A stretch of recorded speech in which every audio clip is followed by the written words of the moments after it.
Next up, we have one of my absolute favorite, I can't talk. I love each and every one of you. I thank you so much. I sound redundant.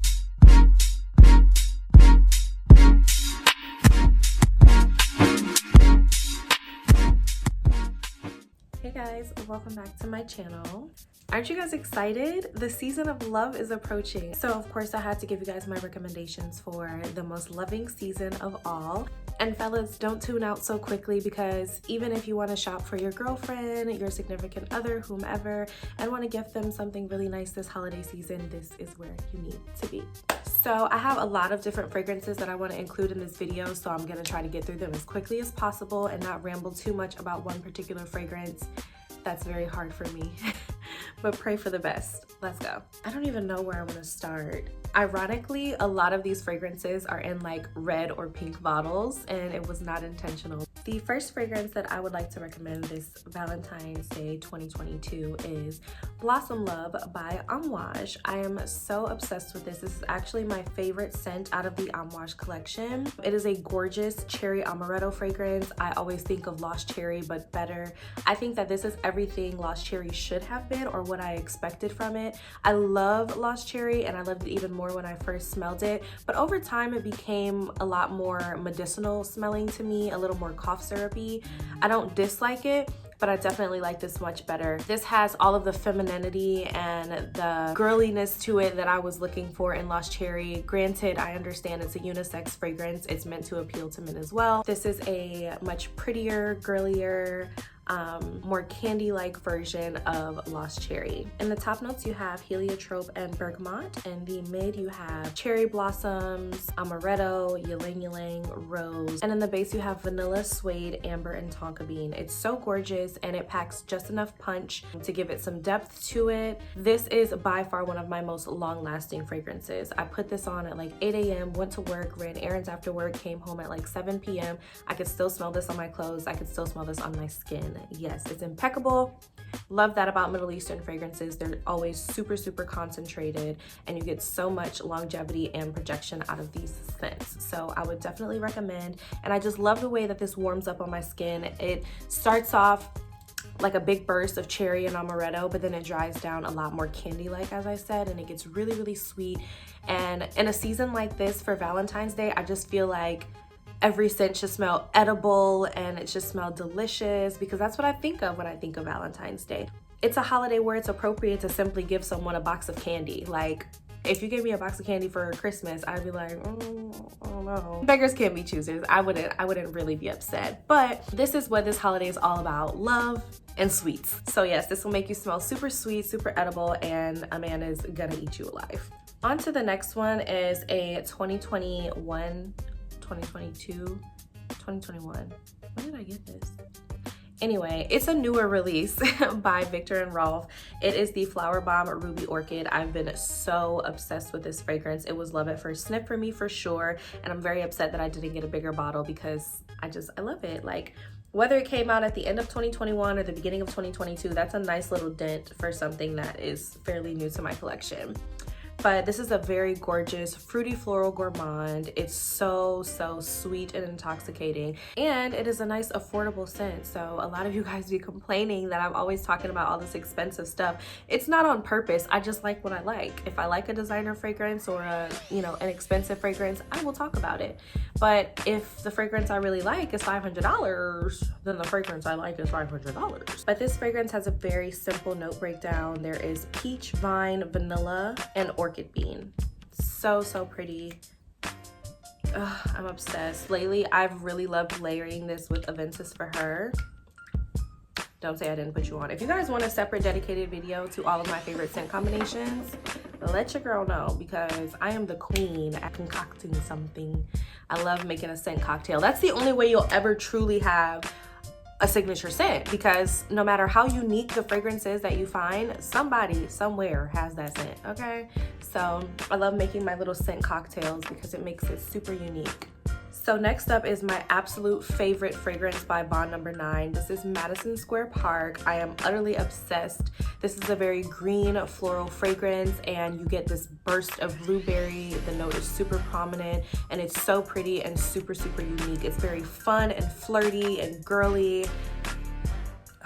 I'm so obsessed. And the green note in it is just so, it's not super earthy, you know, because sometimes the green notes can really be off-putting, at least to me. But I think that this is very smooth. It's very well blended. It gives me the kind of green that I get from like Angelique Noir by Guerlain, which I love, by the way. Yeah, I'm so obsessed with this one. I actually just gifted this to my cousin for Christmas because she smelled it in my collection and was obsessed. So the green smell in this fragrance comes from the literal note of grass. Of course, it is accompanied by blueberry, as I mentioned. It also has hyacinth in the opening. In the mid, it has rose, it has tulip, and then teakwood and vetiver in the base, which sometimes vetiver is another one that can be a little for me, but I just think that this fragrance is so well done. 10 out of 10, will always recommend. Super fun and flirty, as I stated, so it's so perfect for Valentine's Day. Next, we have the very gorgeous, warm, cozy, ambery vanilla scent of Gentle Fluidity Gold by Maison Francis Kurkdjian. This is actually my second bottle. I had to get a backup because my other bottle is not even empty yet, but that's how much I love this fragrance. It is so rich smelling, it is so elegant, it is so sophisticated. And I'm not gonna lie, I think that out of the bottle, or sometimes even on like a blotter card, it smells a little bit medicinal, but trust me, just try it on your skin, let it warm up with your pheromones and your body chemistry. It performs totally different. I love this fragrance. I also sometimes like to layer it with Baccarat. It is really good together. But it lasts forever. It is just so pretty. Like, it's just very warm and vanillic and girly.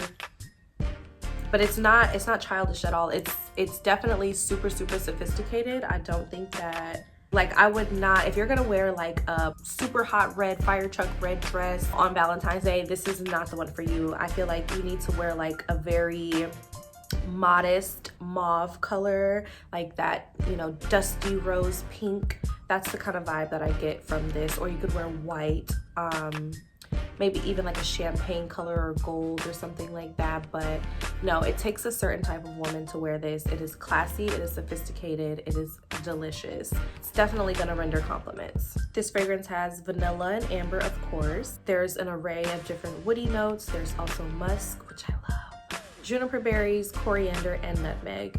So it's a really, really pretty fragrance. You should definitely get your nose on it. So while we were on the topic of the House of MFK, how could I not mention Baccarat Rouge 540 Extraits? I like this one so much better than the original. They do have kind of like the same DNA in a sense, but there is an almond note in this one that is not present in the original, which to me makes it smell a little bit sweeter. It's definitely more long lasting, definitely projects even further than the original one does, which I've owned the original and I think that that one performs amazingly. So this is a step up from that. And with Baccarat being one of the most sought after fragrances in the world, it's something that its smell has become so generic because you smell it all the time, and it takes away from the luxuriousness of it and the uniqueness of it. But I think that if you love Baccarat, but you are tired of smelling yourself everywhere that you go, you just want a little something extra, get the Extrait. I absolutely love it. I don't think I could ever go back to buying the original after owning this one. I've been wanting this one for so long, and so I'm so glad that I finally got it. Of course, Baccarat is most known for its presence of ambergris and saffron. It's a very, very well blended, beautiful fragrance. The thing is, it's literally a hit or miss. I find that people either absolutely love it or they hate it and they think it's too light, they can't smell it. But the beauty about Baccarat is that you can literally wear it for any occasion. You could wear this to work and it's not going to be offensive. You could get on a crowded elevator and it's not going to be offensive.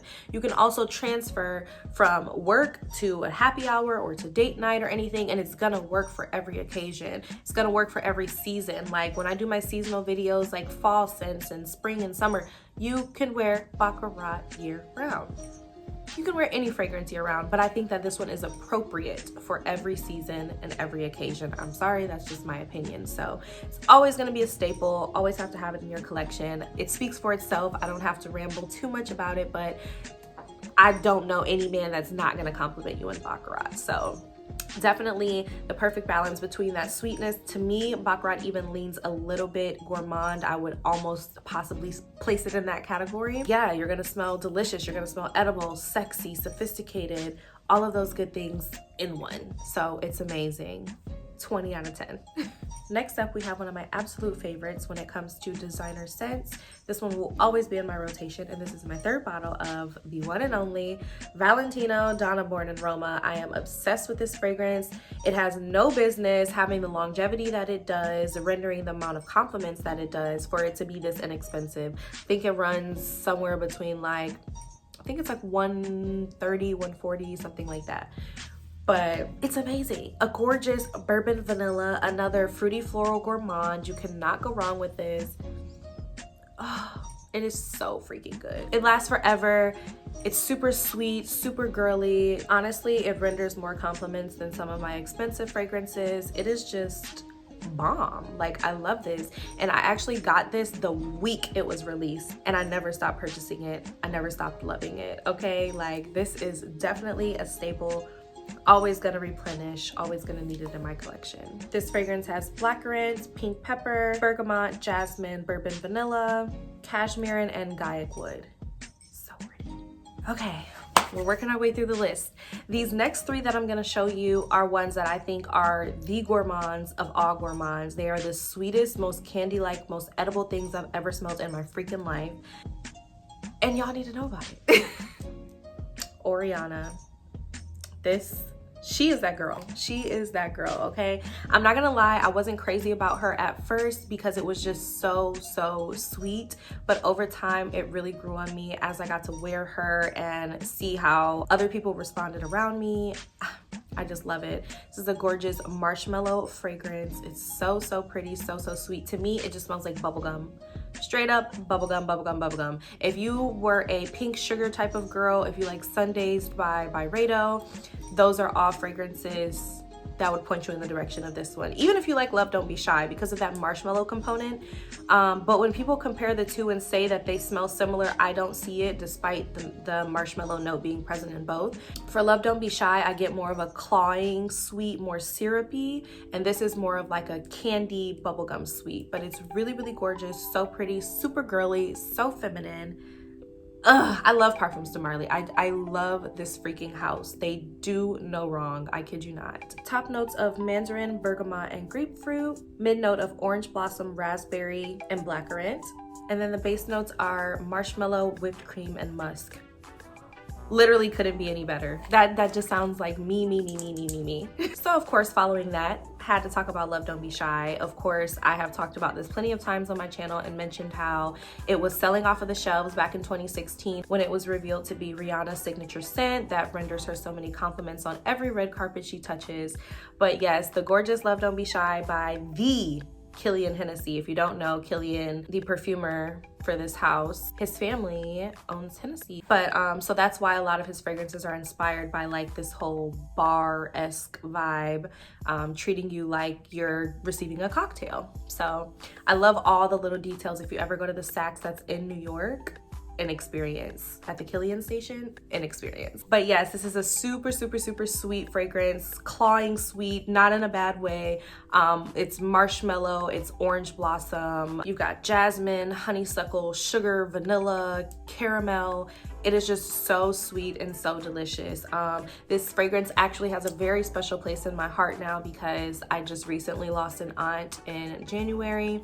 And every time I saw her, she was always like, what was that one fragrance you were wearing the day that you came to do my hair? and it was this one, and she's always like, yeah, I gotta remember to get that. I really, really like that perfume. And I mean, every time she saw me. So rest in peace to my beautiful Aunt Lynn, and every time I wear this fragrance, it'll always make me think of her. It'll always have a super special place in my heart now. And then for the third one out of 3, we have Italica by Xerjoff. I am obsessed with this one. Shout out to my boy Skylar. He gave me a bunch of Xerjoff samples, like a little discovery kit, and that's how I smelled this fragrance, and I had to buy it immediately. This is so fruity, sweet, not even fruity like tropical and pineapple and stuff, but fruity like Fruity Pebbles. It literally smells like Captain Crunch Oops All Berries, like with the milk. Like that's what it smells like. It's almondy, it's milky. Oh my gosh. You can't smell this and tell me it doesn't smell like a bowl of cereal. And I mean, that probably does not sound appealing to some people, but this is so good. I literally call it Fruity Pebbles. Like when I mention it to people, I'm like, oh, the Fruity Pebbles one? Like, if you ever had a Fruity Pebbles cereal bar, or like, yeah, it gives me Captain Crunch, the berries one. It's so, so good. The top notes in this are almond, milk, and saffron. Mid note of toffee and bourbon vanilla, which I love that bourbon vanilla, which is also in the Valentino. And then you have white musk and sandalwood. So, so, so, so delicious. Like this one, Oriana and Love Don't Be Shy. Gourmands of all gourmands. I promise you, if you're a gourmand lover, you need to smell all 3 of them and at least get you 1 of 3. Alrighty, so back to that lovely house of parfums de Molly that I love so much. This is Delina Exclusif. I was really debating if I wanted to include Delina or Delina Exclusif, which one did I feel was more Valentine's, but I definitely think that Delina Exclusif is more Valentine's. I don't know why it's having a hard time focusing, but this one is creamier and milkier than the original Delina. I describe the original as smelling more like a smoothie. It's a little tart in the opening from the rhubarb and the lychee. It can lean a little sour. And to some people that's off-putting, but as it settles, it just warms up beautifully, and to me, it actually projects and lasts longer than the Exclusif on my skin. However, I love how creamy and delicious this one is. And in comparison to the original, I say this one is a strawberry milkshake. So I actually even did a TikTok comparing this one and giving a visual of how the smell is. And I mixed this with the Whipped Rose Latte lotion by Bath & Body Works, which by itself reminds me so much of Exclusif. But the 2 of them together, out of this world. Literally, if you want to smell like a creamy strawberry milkshake, strawberry shortcake, cheesecake drizzled in strawberry syrup. There is no strawberry in this, but if you think about like the kind of things I'm describing, they don't smell like an actual strawberry. They smell like artificial strawberry, unfortunately, but that is definitely the vibe I get from this one. There is no rhubarb in this one, so you get to skip over that tart experience that you get with Delina. There also is oud in this one, which is not in the original Delina, if I'm not mistaken. But yes, this is creamier, smoother. I think that both Delinas are equally super, super feminine. Either way, it's gonna be a win, but I love her. Definitely Delina Exclusif for this Valentine's season. And last but certainly not least, my babies, both of the YSL Libres, as they like to say, but Libre is what we're gonna continue to say. So between the 2 of them, my personal favorite is the original. I do like the EDP. This one is just more of a powdery lavender, fresh and clean. I love to layer this one with Baccarat, especially the Extrait. They just perform phenomenally together. And then I also have the Intense, which I love. This one is a little more smoldering, sexy, a little bit more syrupy, more heavy on the orange blossom note, a little more sultry. I find that most people like this one better, but I'm just a fresh and clean kind of gal, and I think this one does lean a little bit more powdery, lavender, clean smell, more musky. And this one is a little sweeter, a little more of that amber, a little more orange blossom, but gorgeous nonetheless. And either way, a man is gonna love it. These are definitely not what I would consider like gourmand or anything like the other fragrances I mentioned, which is why I saved them for last. But this is boss woman. This is sexy. This is commanding a room. If you're not one of those play girls who want to smell like roses and Fruit Loops, this is for you, okay? I couldn't make it all about my gourmand lovers, and I love these fragrances so, so much. So yeah, those are my suggestions for this year. I actually wanted to ask you guys, what fragrance do you think that I'll be wearing this Valentine's Day? I'm really interested to know, so please leave a comment down below on what you think I'm gonna be wearing. Could be something from this video, could not be, but most likely it'll be something from this video. I wouldn't be recommending it for Valentine's Day if I wouldn't wear it on Valentine's Day. And then if you don't wanna guess or you don't care what I'm wearing, let me know what you're gonna be wearing this Valentine's Day, because I actually would really like to know. I want to see if the things that I mentioned in this video are even on your radar. So I'm very curious. But thank you guys so much for tuning into my channel. I apologize for the absence. Your girl has been working, and as I said, we did have a death in my family, so that caused a lot of chaos and, you know, was all over the place. But I do appreciate you guys sticking with me and being patient with me and being loyal supporters. Thank you guys so much for watching. I really appreciate it. I love each and every one of you, and I will see you in my next video.